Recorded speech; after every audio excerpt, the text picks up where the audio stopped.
Hello everyone, it is Saturday and time for my vlog. In this vlog, I'm going to talk about my views on the 2017 day of boycott here at Reed College. And in order to do that, it's necessary to provide you all with some very important context that a lot of people are unfamiliar with. In 1968 and 1969, student protesters at Reed College organized a sit-in of Elliott Hall to demand various reforms at the college. Among these reforms, establish a Black Studies program, build a Black Student Center, expand our curriculum to include more of the world than it does, and other various things to bolster minority success on campus. Read any college-sanctioned literature nowadays on the protests and you'll get the sense that the college is proud of these students, that they exemplify the administration's belief in a student's right to participate in their education and in the formulation of it. They point to the protesters of the past and say, look at how good we did, when in fact they had no part in it other than to be the ones who made the work of the protesters so hard. So rewind a little bit and look at the way that the protesters were treated at the time of the protests. Students who participated in class boycotts and sit-ins were vilified. They were rejected and shamed. Instead of establishing a Black Studies program or meeting any of the demands of the protesters, the administration went so far as to create what Reed calls its dissent policy, as a direct response to the actions of the students who protested so that they could threaten students into silence with it. They did the opposite of fostering open dialogue when the words the students were saying did not so neatly line up with what the institution already thought and believed, or tread too far outside of the accepted boundaries of what we could conceive of change as. The dissent policy still exists today,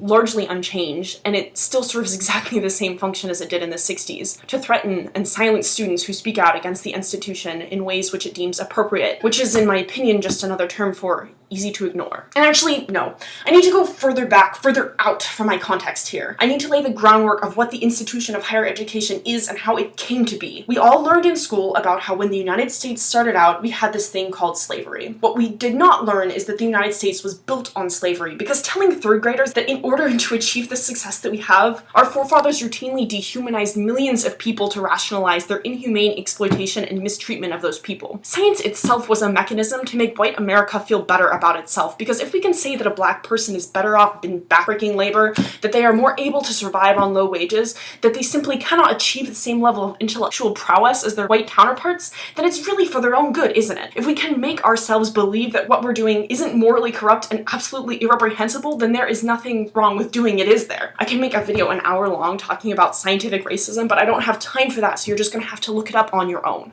So what does this have to do with academia? Well, in short, when the academics of a certain time period say something, a lot of people are going to believe it. So even after emancipation, when Black people were freed from slavery and in theory given the right to full citizenship, they were still routinely dehumanized and discriminated against. In the US and in the South especially, academic thought was used to justify the routine removal of rights, access, mobility, and opportunity from people of color within our borders. This meant that Black people were forced into the same menial labor they'd done for hundreds of years as slaves, with no hope of finding equal footing with whites. When trying to purchase land, they were denied. When trying to join workers' unions, they were denied. When trying to pursue an education, they were denied. And this should all hopefully be familiar to you, but I'm going to blow your mind when I tell you that this act of actively denying opportunity 150 years ago has absolutely astounding effects on today. And I'm also going to blow your mind when I say that racism did not end in 1964 with the Civil Rights Act, another time in which, I might add, protesters were villainized when they protested, but praised in hindsight. Routine discrimination in housing led to the concentration of minorities in low-income neighborhoods, where they were not afforded steady access to employment and education,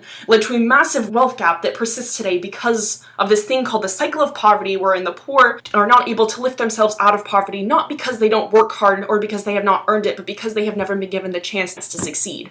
Again, I could talk about this for an hour, but if you don't believe me, just look up racial housing discrimination in the Reagan era. Look up the racial wealth gap, not wage gap, because that's a different matter. Look up the cycle of poverty. We all have access to Google. Use it. But I've gotten off track again, because what does this have to do with college? Well, it's no secret that college is expensive. The families who have more accumulated wealth are more likely to send their children to college, where they can achieve higher paying jobs and gather more wealth. They can also enter academia and be the ones to teach at college. So this is kind of the point at which Reed has it right. Students should, and for those of us who become professors and resources, do have the influence over what is learned and taught in higher education. But, and maybe you've caught on to where I'm going here by now, the wealth and opportunity gap have routinely prevented minority students from being able to attend college. And not just in the sense that they don't have the funds to pay tuition or get approved for loans.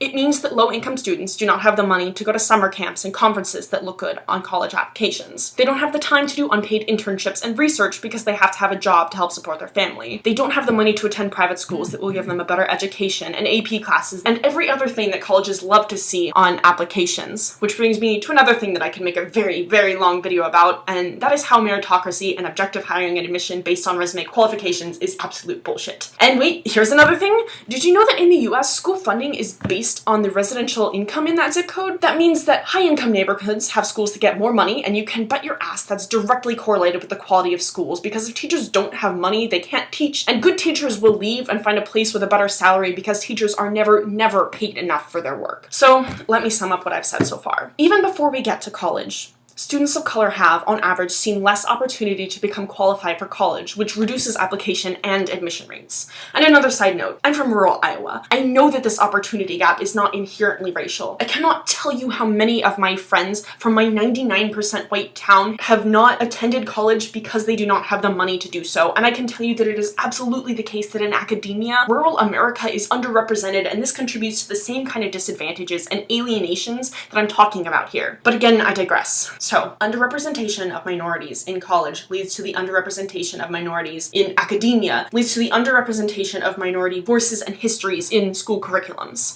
And so we have Humanities 110. At Reed College, there is a course that every first year is required to take. It is titled Introduction to Humanities, Greece and the Ancient Mediterranean. Hum 110 in itself is a fine class, and focusing on Greece and Rome with a little bit of branching out into nearby geography is absolutely an important thing to do.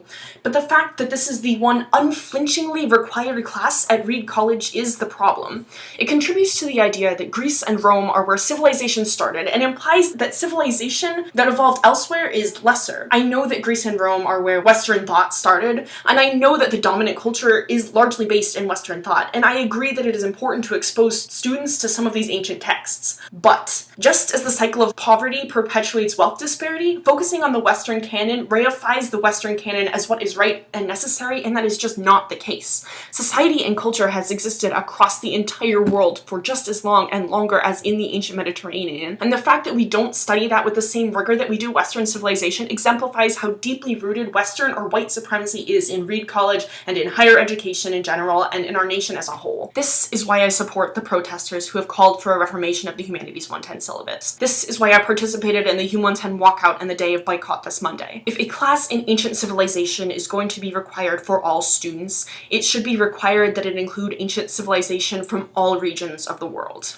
But Hum 110 is not the only thing that is being protested on Reed College campus right now. I have mentioned briefly already the institutional barriers that exist that prevent underprivileged students, and for the reasons I've mentioned above, minority students are more likely to be underprivileged. Ideally, we would have a total education overhaul to level the educational opportunity for every child in the US starting from preschool, and at the present, the disparity is massive. But that does not mean that at the college level we should do nothing to remedy this disparity. Part of the demands brought by Readers Against Racism, the student group that organized the protests this year and last year, is that the college make tangible and specific efforts to help underprivileged students who attend Reed succeed at this school. Low-income students and students of color drop out of Reed at an alarming rate, and that is because they have never been given the tools to cope with the demands of this college, and their struggles are routinely ignored and erased by the administration and their more privileged student counterparts who can't even fathom the difference in preparedness that their peers are experiencing. We need to have resources on campus that are created specifically to lessen the gap in preparedness between students. We need to have resources on campus that are created specifically to address the special needs of students who are underrepresented in academia because they have profound psychological effects on students. And it is frankly irresponsible of a college that champions things like commitment to diversity to ignore these real needs of students who aren't rich and who aren't right because it is a direct hindrance in achieving that diversity to do so.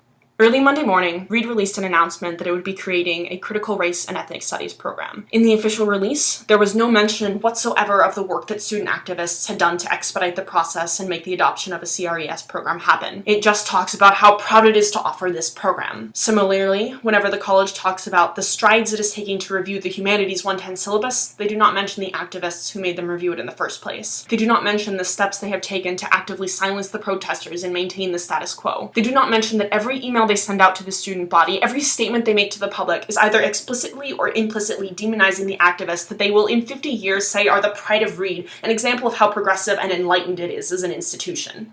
I'm gonna take a moment here to be selfish and talk about my experiences this Monday. As I mentioned, I participated in the Humanities 110 walkout. 15 minutes prior to the start of Hume lecture, those of us who were going to participate met outside the lecture hall to discuss the plan. The passion in the voices of the organizers who spoke to us ahead of the walkout broke my heart because every person who has been part of the ongoing protests has endured such a profound physical, mental, and emotional toll that I cannot begin to believe that I will ever be that brave. They care so much and they have endured so much, and I only got a taste of what they have experienced that morning, that one morning. As we walked into the lecture hall, the dean of faculty had his phone out and was videotaping us to capture our faces so that we could be identified later. He said to us again and again as we walked through those doors that what we were doing was in violation of the dissent policy and that we would face sanction for it. We were being threatened, and I'll repeat that because that's exactly what it was, threatened for raising our voices on one day when every single day the injustice in this country and in higher education hinders the progress of individuals and the nation as a whole. Formal processes of dissent are not enough. They will continue to not be enough until those formal processes are not created specifically to silence dissent that might constitute actual change. Yes, what we did disrupted the learning of those students on that day, but the barriers faced by underprivileged students disrupt their learning every day, and we need to fix that. In the description to this video, you can find links to the RAR Facebook page, the history of the dissent policy at Reed, and some other reading materials and Google search terms to help educate yourself on this topic. Have a great week, everyone.